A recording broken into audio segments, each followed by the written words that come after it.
We asked Bob for some of his advice.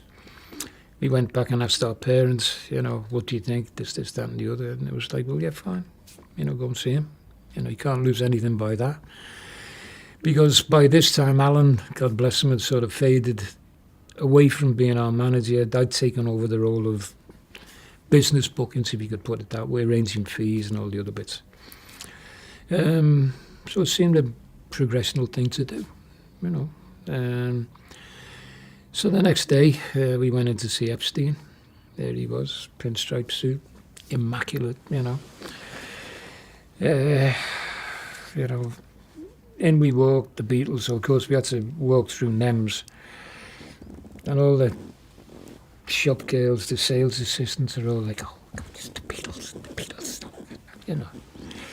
So we swaggered through with our leathers and all the other bits and pieces. And we went up to the offices.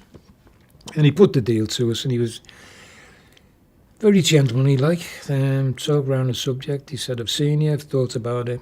I've always wanted to do something in show business. Failed actor, right? And he basically turned around and said, I'd like to manage you, but it's a two-way thing. He said, if you don't get on with me, no holds barred. Vice versa. I don't get on with you, no holds barred. He said, but if you're willing to take that chance, I'm willing to give it a go. We said he sounded fair, We went away, we had a pint of the grapes. We said, we go back and chuck it over with our parents. They said, well, fine, if it's what you want to do. Consensus of opinion was, yeah, we'll go with that. Of course, by this time, it's four of us, Stu's, falling in love with Astrid, and, that whole love story had evolved.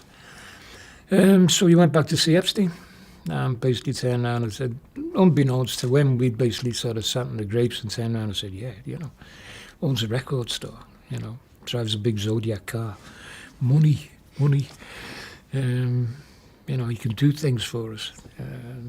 So it was that was the motivation behind it, no strings attached. We went back and turned around and said, we're on Epi. And that's when we put pen to paper, allegedly supposed to sign the first contract, which never got signed by Epstein. But then the second one was, okay, which is part of history now. And that's how he basically evolved as our manager.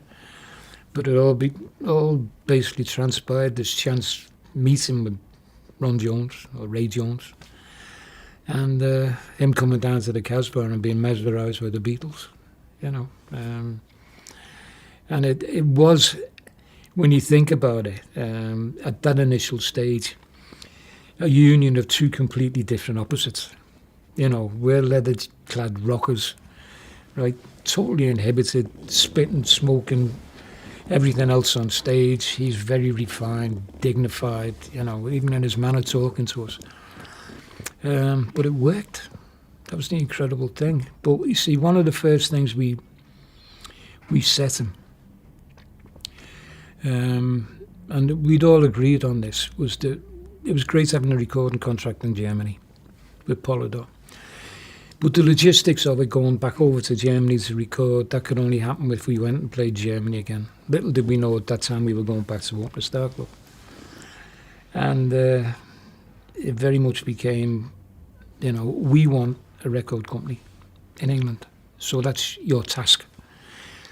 And he took it on, full blown, right? The first thing we knew, Mike Williams from Decca, the biggest record company in England at that time, is down in the cabin with Epi, right? Loves the band, auditions arranged for Jan 162 in Decca, And I was like, God, this guy works miracles, And of course, the alleged, infamous Decca auditions, where we thought we got it, but we found out afterwards we didn't.